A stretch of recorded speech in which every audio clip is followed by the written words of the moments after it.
Con rostro juvenil y movimientos calculados, David Pérez parecía un hombre común con una vida normal. Sus vecinos lo veían salir de casa, ir al trabajo y tomar café en el mismo lugar de siempre. Pero tras esa rutina cotidiana se escondía un mundo mucho más complejo. Empresas ilegales, tratos discretos, llamadas anónimas y contactos directos con algunos de los carteles de droga más poderosos del mundo. Pocos imaginaban que aquel hombre, con apariencia inofensiva, movía toneladas de cocaína en Europa. David nació el 15 de febrero de 1977 en Villagarcía de Arosa, un tranquilo pueblo de Pontevedra. Su madre, María Esther Lago, ya estaba vinculada al comercio ilegal de estupefacientes mucho antes de que él entendiera qué significaba esa palabra. Esther era conocida por su fuerte presencia, elegancia y atractivo, y años más tarde se convertiría en la pareja de uno de los capós más célebres de Galicia, Laureano Ubiña. Y recuerda, si no quieres que los narcos invadan tu ciudad, suscríbete a nuestro canal y regálanos tu me gusta. Sin más, continuemos. Laureano Ubiña era un nombre que resonaba en toda Galicia, una figura central en el tráfico de hachís durante las décadas de los 80 y 90. Movía toneladas de droga por las Rías Baixas con un estilo de vida ostentoso, coches de lujo, yates, relojes caros y poder absoluto. David creció rodeado de todo esto, y desde niño, comprendió que la riqueza y el poder podían ser alcanzables sin pasar por un empleo convencional. Aunque los negocios ilícitos no se discutían en la mesa familiar, las pistas eran evidentes: fajos de billetes, viajes sin explicación y coches de alta gama. David fue creciendo observando todo esto y entendió que la ilegalidad era un medio para obtener lo que muchos considerarían imposible. Su educación y entorno moldearon su visión. El delito no era un tabú, sino una forma de vida. A medida que maduraba, empezó a mostrar curiosidad por el funcionamiento de ese mundo. ¿De dónde salía tanto dinero que se necesitaba para mantener un estilo de vida lujoso sin depender de un empleo legal? Cuando tuvo edad suficiente, pidió a Laureano Ubiña que le diera un puesto en el negocio familiar. No quería ser solo el hijo de Esther, sino forjar su propio camino y ascender rápido dentro de la organización. Su primer rol fue discreto pero esencial: hacer llamadas, acompañar a otros en reuniones, mover documentación entre empresas, revisar cargas y hablar con contactos. Aprendió a operar sin llamar la atención, entendiendo que la paciencia y la observación eran más importantes que la acción impulsiva. Durante esos años iniciales, David no aparecía en los medios ni era objetivo prioritario de la policía. Aprendía desde abajo, analizando cada movimiento y cada decisión de los mayores. Externamente mantenía una vida relativamente normal. No presumía de joyas ni coches ostentosos, su apariencia era la de un empresario discreto. Desde joven aprendió a construir una fachada sólida, empresas de compraventa de coches y producción de vino gallego, con contabilidad limpia y empleados reales. Pero esas mismas compañías servían para mover dinero ilícito mediante transferencias trianguladas, facturas infladas y operaciones ficticias, mientras el dinero del narcotráfico circulaba sin dejar rastro. En su barrio lo llamaban niño, tanto por su apariencia juvenil como por ser visto como el heredero silencioso de la vieja guardia del narco gallego. A pesar de su juventud, sabía cómo aprovechar contactos y mantener la calma, evitando los errores que llevaban a muchos a la cárcel. Su estrategia era pasar desapercibido, combinando negocios legales con ilícitos, y funcionó durante años. Al poco tiempo de integrarse al negocio, ya operaba indirectamente con intermediarios colombianos, moviéndose de manera discreta y estratégica. Todo estaba cuidadosamente planeado: rutas marítimas, puntos de descarga, transporte terrestre y blanqueo del dinero. Su estilo discreto le permitió vivir con comodidad sin llamar la atención: casas en buenas zonas, coches de calidad, viajes al extranjero sin exposición. Pero en 1999 fue detenido por primera vez en la Operación Ocaso, cuando más de 15 toneladas de hachís fueron incautadas a bordo del velero Regina Amaris en aguas griegas. Tenía apenas 22 años y ya enfrentaba su primer arresto internacional. Sin embargo, al salir libre, regresó al negocio con mayor cautela. En los años siguientes, la vieja guardia del narcotráfico gallego fue debilitada por detenciones y retiradas, dejando un vacío de poder que David supo aprovechar. Construyó una red moderna, organizada, con empresas pantalla, contactos en América Latina y socios confiables. En 2005 conoció a Tania Varela, abogada joven que inicialmente se involucró profesionalmente y luego se integró personalmente y empresarialmente al negocio, siendo acusada años más tarde de blanqueo de dinero. David llevaba una vida cómoda, pero discreta. Tenía casas amplias, coches de alta gama y un círculo cerrado. No asistía a fiestas ni exhibía joyas. Sus lujos eran sofisticados pero sin ostentación. Su ventaja estaba en la invisibilidad. Mientras otros capós eran cazados por fanfarronear, él operaba bajo perfil. En 2006 planificó un gran envío de más de 17 kilos de cocaína a través de la Costa de Morte, a Coruña. La operación, cuidadosamente coordinada, fracasó por la vigilancia policial. A partir de ese momento, David se volvió paranoico, cambiaba teléfonos, evitaba reuniones y reducía movimientos. La investigación sobre blanqueo de capitales también aumentó, revisando sus empresas de coches y vino. En 2011 fue condenado a 9 años de prisión por tráfico de drogas y en 2015 recibió 3 años adicionales por blanqueo de capitales. En 2018 fue detenido nuevamente en la Operación Mito, vinculada a Sito Miñanco. Su capacidad para pasar desapercibido durante años contrastaba con la presión constante de la justicia, la paranoia y la pérdida de libertad que acompañaba su vida. La historia de David Pérez Lago demuestra que, aunque se pueda operar durante años en la sombra, cualquier error, llamada o descuido puede derrumbar incluso al más cauteloso. Su vida fue una mezcla de habilidad, cálculo, discreción y riesgo constante, mostrando que en el narcotráfico, la fachada legal es tan importante como la ilegal. David aprendió desde muy joven que la información era tan valiosa como el dinero. Cada llamada interceptada, cada movimiento sospechoso en el barrio, cada gesto de los asociados, podía revelar oportunidades o peligros. Su capacidad para observar y memorizar detalles lo convirtió en un estratega natural. Mientras otros jóvenes de su entorno buscaban reconocimiento en fiestas o juegos, David dedicaba su tiempo a analizar rutas, contactos y formas de mover mercancía sin ser detectado. Para él, cada acción tenía consecuencias y cada decisión debía calcularse al milímetro. Su relación con Tania Varela no solo fortaleció su negocio, sino que también le enseñó a integrar la legalidad como fachada de sus operaciones ilegales. La coordinación entre la parte legal y la clandestina del negocio fue un factor clave para prolongar su actividad sin ser descubierto durante años.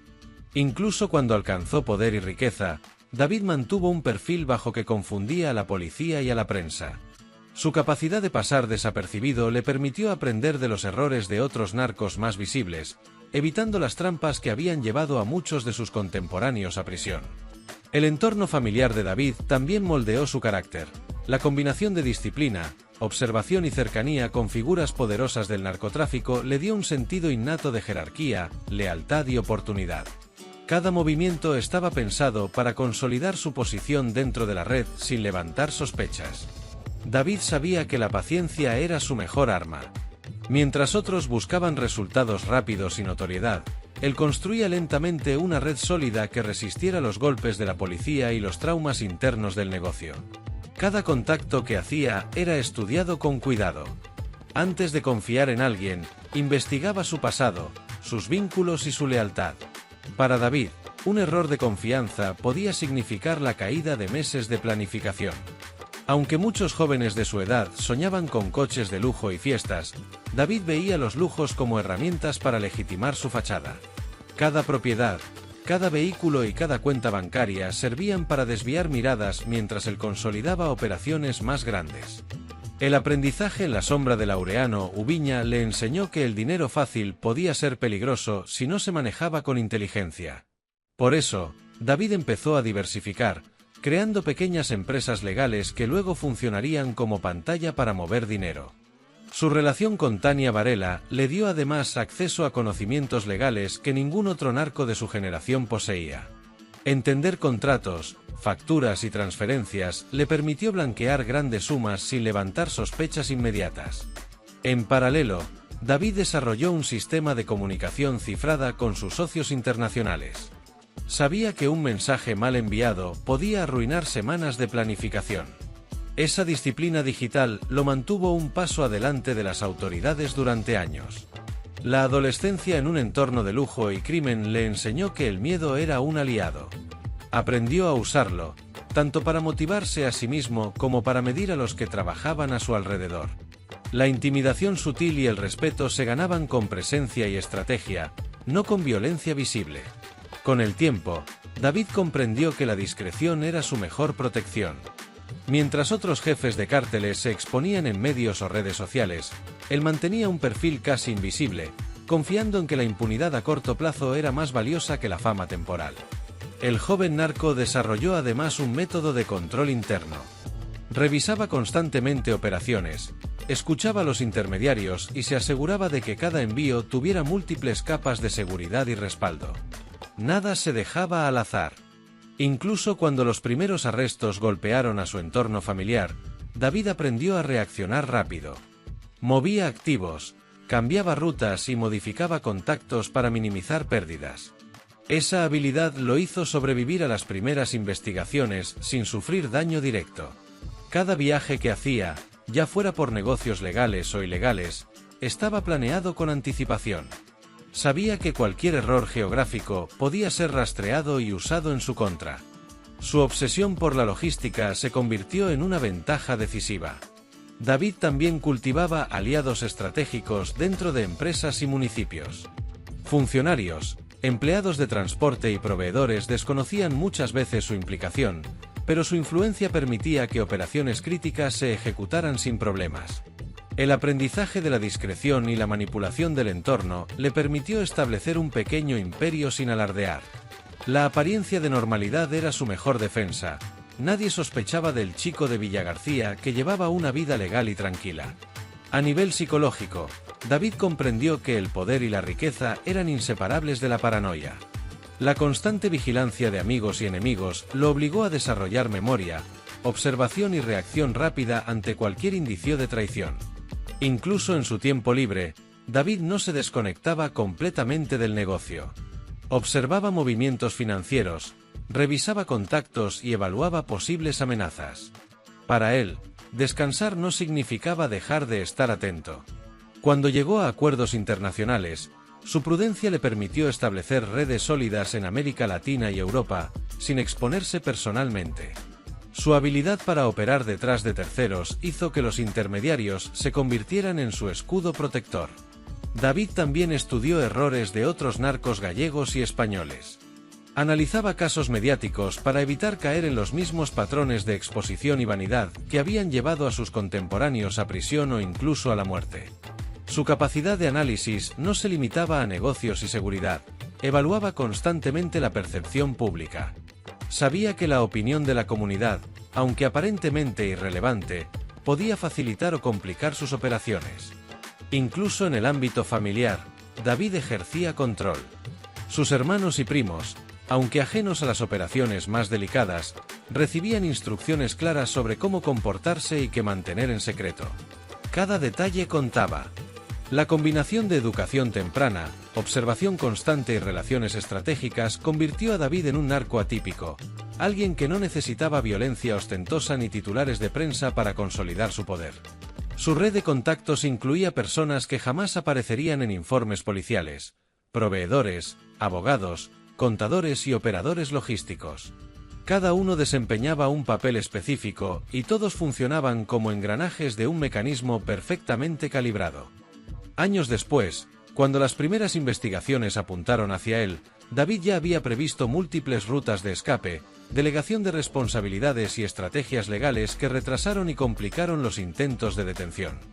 Incluso tras su arresto en 1999, la disciplina y el aprendizaje de la clandestinidad le permitieron planificar un regreso a la actividad ilícita tras salir de prisión, aunque con un perfil aún más bajo y controlado. David entendió que la tecnología podía ser tanto un aliado como un enemigo. Computadoras, teléfonos y sistemas de navegación eran herramientas que necesitaba dominar para mantener su red segura y eficiente. Nunca subestimó la importancia de la información. Cada rumor, cada noticia local, cada movimiento policial era registrado en su mente y usado para ajustar planes y anticipar riesgos. Aprendió a delegar responsabilidades sin perder control. Cada socio y empleado sabía su papel exacto, pero David mantenía siempre la última palabra en decisiones críticas. Su capacidad de observación le permitió detectar patrones en la conducta de competidores y autoridades, lo que le daba ventaja al anticipar intervenciones o cambios en las rutas de transporte. Aunque no ostentaba riqueza públicamente, su círculo cercano sabía del lujo que manejaba. Esto generaba respeto y, a veces, temor entre subordinados y aliados. David manejaba varias identidades legales y corporativas. Empresas registradas con nombres diferentes permitían mover dinero sin levantar sospechas y camuflar transacciones ilícitas. Cada operación internacional estaba planeada con semanas de antelación. David calculaba marea, clima, horarios de guardacostas y disponibilidad de personal para minimizar cualquier fallo.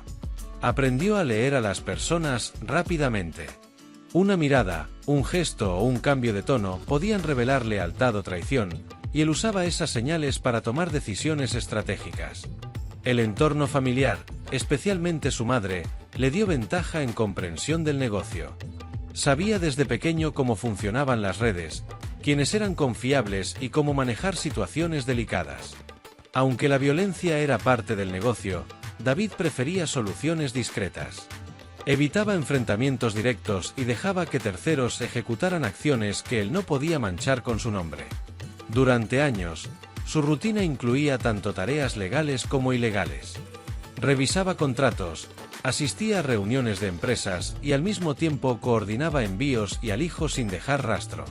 El respeto que generaba no venía del miedo, sino de su capacidad de resolver problemas y anticipar situaciones difíciles, algo que lo diferenciaba de otros narcos que dependían únicamente de la intimidación. David también estudió el entorno político y judicial. Sabía quién tenía influencia y cómo podían ser utilizadas ciertas leyes y vacíos legales a su favor. Cada error de otros narcos le servía como lección. Observaba cómo la arrogancia y la exposición mediática llevaban a la caída de muchos, y adoptaba un perfil mucho más calculado. Desarrolló un sistema interno para monitorear dinero y mercancías. Cada envío, cada transferencia y cada pago estaba registrado y controlado para minimizar riesgos de pérdida o detección. Aprendió a trabajar con presión. La constante amenaza de arresto, traición o fallo logístico le enseñó a mantener la calma y reaccionar con rapidez, algo que pocos en su entorno podían igualar. Incluso sus viajes al extranjero eran planificados con precaución. Sabía que cada desplazamiento podía ser monitoreado y tomaba rutas alternativas, utilizando conexiones legales e ilegales para proteger su anonimato. La discreción en su vida personal reforzaba su estrategia de negocios. Familia, amigos y socios legales no siempre conocían el alcance de su poder ni la magnitud de sus operaciones. Su enfoque era metódico: planificar, ejecutar y cubrir huellas. Cada error potencial era anticipado y mitigado antes de que ocurriera. David también comprendió que la paciencia y la observación eran armas más poderosas que la violencia. Los movimientos rápidos e impulsivos podían ser mortales en su entorno. La combinación de inteligencia, disciplina y sigilo le permitió mantenerse operativo durante años, incluso cuando otros narcos de su generación caían uno tras otro. Y recuerda, si no quieres que los narcos invadan tu ciudad, suscríbete a nuestro canal y regálanos tu me gusta. Nos vemos en la próxima.